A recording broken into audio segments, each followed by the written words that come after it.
세상 살아가는 거 별거 없습니다. 끝까지 잘 견디고 잘 버텨서 살아남으면 그러면 많은 걸 가질 수 있고, 그러지 못하면 이제 중간에 우여곡절 겪고 여기 기웃 저기 기웃하면서 많이 힘겹게 사는 겁니다. 세상에 별놈 다 있는데요, 별 회사도 다 있고 별 나라도 다 있는 것 같습니다. 지금은요, 잡놈들이 너무 많아서 함부로 암호하거나 얽히고 엮이면 안 되는 것 같습니다.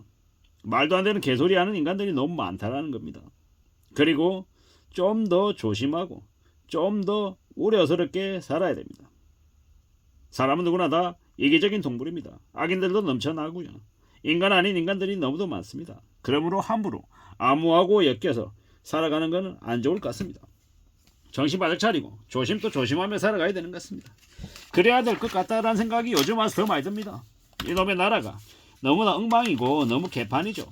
지금도 부동산만 떠들어대는 정부를 보며 이놈의 나라가 사기꾼이구나라는 생각이 듭니다. 쓰레기 천지죠. 대기업 건설사들이 100조 넘게 혈세 낭비하고 헤쳐먹고요. 전세 피해자들, 사기당한 사람들 지원해주는 돈은 포퓰리즘이니 뭐니 하면서 국토부 장관이 그러면 안 된다고 난리치는 게 지금의 나라입니다. 지금의 윤석열 정부 아래서 기득권들이 얼마나 많이 헤쳐먹었나라는 생각이 드는 거죠. 지금은 민심이 폭발하기 직전인데 윤석열 대통령이라고 하는 작자는 지금 어떻게 저렇게 개막장 짓을 할 수 있나라는 생각이 드는 거죠. 참 자기가 살기 위해서 서로 뒤통치고 속고 속이는 나라가 지금의 나라인 것 같습니다. 건설교통부 장관이 전세 사기 자금 특별법 통과되면 거부권 행사해야 된다고 떠들어댑니다. 시민들에게 지원해주면 건설업계가 지원받는 금액이 줄어드니까 그걸 싫어하는 거죠. 서민들 지원해주지 말고 자기들 다 헤쳐먹으려고 하는 겁니다. 정부가 금융권, 건설업계 부채는 떠안고 서민 부채는 자체 해결하라고 얘기하죠. 이렇게 계속 가다 보면요, 이제 끝장입니다. 나라가 정말 엉망이 되어가고 있는 것 같습니다. 지금 정부가 부가가치세도 만지작거린다고 하죠. 그냥 보통 사람들, 국민들을 그냥 끝까지 처발라 먹겠다라는 수작질입니다. 이게 어떻게 돼야 되는 걸까요? 온갖 부실과 부패가 이제 폭등하고 있습니다. 지금은요, 대규모 부동산 오피맨들이 활동해서 집값 얘기를 계속 확산시키고 있는데 지금 개막장이죠. 개막장. 놀아나면 안 되는 겁니다. 지금 중소기업들이 대출금리 5% 못 갚아서 난린데 지금은요, 정말로 정신 차리고 조심 또 조심하며 사는 것 말고는 길이 없는 것 같습니다. 연끌들은 끝났죠. 연끌들은. 왜냐? 부동산 사가지고 2배 3배 올랐다라는데 그 2배 3배 오른 가격으로 사주는 사람이 없는 거예요. 그러면 이제 답이 없는 거죠. 금융노예 삼으려고 이미 수작질을 벌린 거예요. 전 국민들을 빚쟁이로 전락시키려고 하는 수작질이 이미 이제 벌어진 거죠. 나라 전체 분위기가 지금 싸하죠. 버블 붕괴가 이제 닥쳐올 일입니다. 25년, 6년, 7년, 8년, 9년 부동산 시장의 한파가 엄청나겠죠. 정신 바짝 차려야 됩니다. 앞으로 더 무서운 상황들이 벌어지는 것 같습니다. 사는 게 점점 더 어려워지는데요, 어떻게 살아야 되겠습니까? 걱정이 더 많이 되는 겁니다. 참 많은 생각들이 듭니다. 두렵고 겁나고 우려스럽고요. 어떻게 살아야 되나? 사는 게 뭔가? 어떻게 지내야 되나? 라는 생각도 많이 하게 됩니다. 언제든지 위험이 닥칠 수 있으니 더 겁내야 되는 거죠. 더 두려워해야 됩니다. 아군 속에 행운이 깃든다고도 했는데 지금 주변에서 벌어지는 안 좋은 일들이 좋아질 일을 내포하고 있는 건가? 라는 생각도 해보는 거고요. 지금은요, 너무 겁이 많이 나는 시기입니다. 좀 정신 차리고 살아야 되고 조심하며 지내야 될 것 같습니다. 어떻게 해야 되나? 어떻게 삶을 살아낼 수 있으려나? 그런 걱정들, 두려움들이 많아지는 겁니다. 참 많은 생각들이 듭니다. 좀 더 지켜봐야죠. 좀 더 두고 봐야 될 것 같습니다. 이래저래 잘 생각해야 되는 것 같습니다.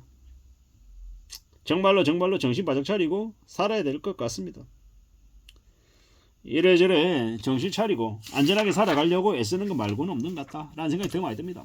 천천히 걷고 천천히 움직이고 좀 쉬어가면서 내 스스로 건강도 잘 챙기면서 그렇게 지내야 될 것 같습니다. 그렇게 살아가야 될 것 같습니다. 지금은요, 정말로 쉽지 않은 상황입니다. 부동산 시장이든 한국 경제 상황이든 다 엉망이 되어갈 것 같습니다. 24년보다는 25년이, 25년보다는 26년이 정말로 안 좋아질 것 같다라는 겁니다. 참 잘 생각하고 잘 움직여야 될 것 같습니다. 내 스스로의 힘을 내공을 키우는 거 말고는 답이 없는 것 같다라는 겁니다. 두렵죠. 겁납니다. 참 어떻게 살아야 될까 라는 생각도 많이 들고요. 누가 뭐라 그래도 좀 스스로 좀 살아갈 길을 좀 잘 모색해야 되는데 걱정입니다. 앞으로 어떻게 지낼까, 어떻게 살아갈 수 있을까라는 생각들이 더 많이 들죠. 지금의 정부가, 지금의 나라가 사람들을 전부 다 소모품 취급하는 게 화가 나죠. 경제 불황의 시대, 더욱 삶이 어려워지는데 이 어려워지는 삶을 뭐 아무렇지도 않게 괜찮은 것처럼 자꾸 꼬드겨가지고 빚쟁이로 전락시키는 이제 그런 모습들만 더 많아지는 것 같습니다. 우리가 성장하고 안전하게 살아가기 위해서는 건면하고 성실해야 되고 또 미래를 위한 대비가 좀 필요한 것 같습니다. 미래를 위한 대비가 뭐겠습니까? 안정적인 소득을 좀 갖춰놓을 필요가 있겠다라는 겁니다. 고비당 우량주도 사놓고 월세를 받을 수 있을 만한 그런 부동산도 가지고 이래저래 자기가 할 수 있는 그런 상 아래에서 좀 많은 것들을 좀 갖춰놓을 필요가 있는 것 같습니다. 그래야 될 것 같다는 생각이 더욱더 듭니다. 정말로 지금 좀 더 성공하고 좀 더 잘 되기 위해서는 더 안전하게 살아갈 국민, 좀 더 스스로의 삶의 규모를 좀 더 축소하는 게 더 필요하지 않겠나라는 생각이 듭니다. 두려운 마음들이 많이 드는 게 요즘이거든요. 세상이 어떻게 흘러가나라는 걱정도 많이 됩니다. 좀 정신 바짝 차리고 좀 더 안전하게 살아가려고 생각해야 될 것 같습니다. 그리고 언제든 이 상황이 많이 안 좋아질 수 있다는 걸 받아들이고 인정하고 살아야 될 것 같습니다. 그게 아니면 답이 없는 것 같다라는 생각도 많이 듭니다. 무서운 시기를 우리는 살고 있습니다. 안전하게 살아가고 별일 없이 지내는 것만으로도 감사하다라고 생각해야 됩니다. 지금 언제 어떤 일이 터질지 모르기 때문입니다. 당장 저도 제가 다니고 있는 회사가 지금 휘청거리고 있어서 겁이 많이 납니다. 월급이 밀리면 어떡하지? 회사가 더 안 좋은 상황으로 바뀌면 어떡하는 거지? 어떡하지? 어떻게 해야 되지? 이런 걱정이 많이 되는 게 지금입니다. 한 달 지난 뒤쯤에 이러한 일을 그냥 에피소드 정도로 얘기하고 넘길 수 있는 그런 시간들이 왔으면 좋겠다라고 지금은 생각하는데 지금은 스트레스가 여전합니다. 상황이 해결되지 않았기 때문입니다. 이러한 이 험난한 시대를 우리가 살아가고 있는데 저뿐만 아니라 우리 모두가 앞으로 어떻게 하면 안전하게 살아갈 수 있을까 걱정하고 염려하고 고민을 더 많이 할 것 같습니다. 그러한 고민들이, 그러한 생각들이 우리를 또 대비하며 살아가는 그런 대비책을 세우는 그런 준비된 사람으로 만들어주면 좋겠다. 이런 생각들도 해봅니다. 지금 현재 상황이 매우 심각하고 심상치 않음은 확실한 것 같습니다. 이상입니다.